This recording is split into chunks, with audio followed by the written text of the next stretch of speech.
السلام عليكم يا شباب، ايه الاخبار؟ يا رب تكونوا بخير. قصه بسيطه كده عن ولد صغير كان انا قابلته بالصدفه. ولد 6 سنين غالبا. الولد ده كنا في مكان بحر كده، والولد وبول على البحر.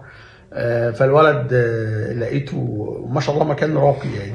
ولد صغير ماسك صينيه، والصينيه حاطط عليها شوكولاتات جيرسي ومارس وشيبسيات وحاجات زي كده، وماشي يبيع.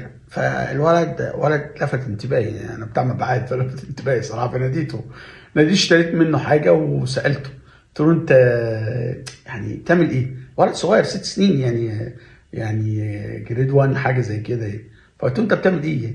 فقال لي انا ببيع. قلت له بتبيع ليه؟ يعني انت بتشتغل ايه ولا بتعمل ايه؟ فقال لي انا بحب اعمل كده في الصيف، ببيع الحاجات دي وبكسب.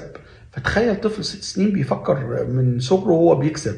فدي الفكره اللي احنا كنا بنتكلم فيها، وان شاء الله بنعمل لها دراسات الجدوى.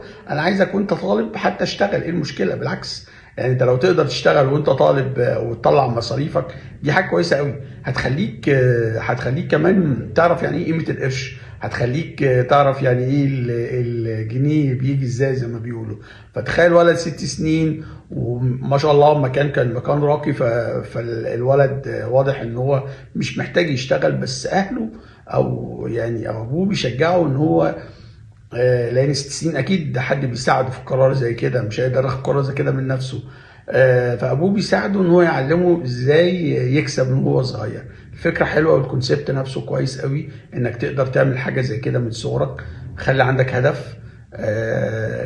هدف، ان انت من صغرك تتعلم وتكبر، عشان لما توصل لمرحلة ان انت تبقى انت قادر تاخد فيها قرارات، يبقى انت متعلم ازاي تكسب وازاي تعرف قيمة الفلوس. ايهاب الماحي، مدرسة البيع.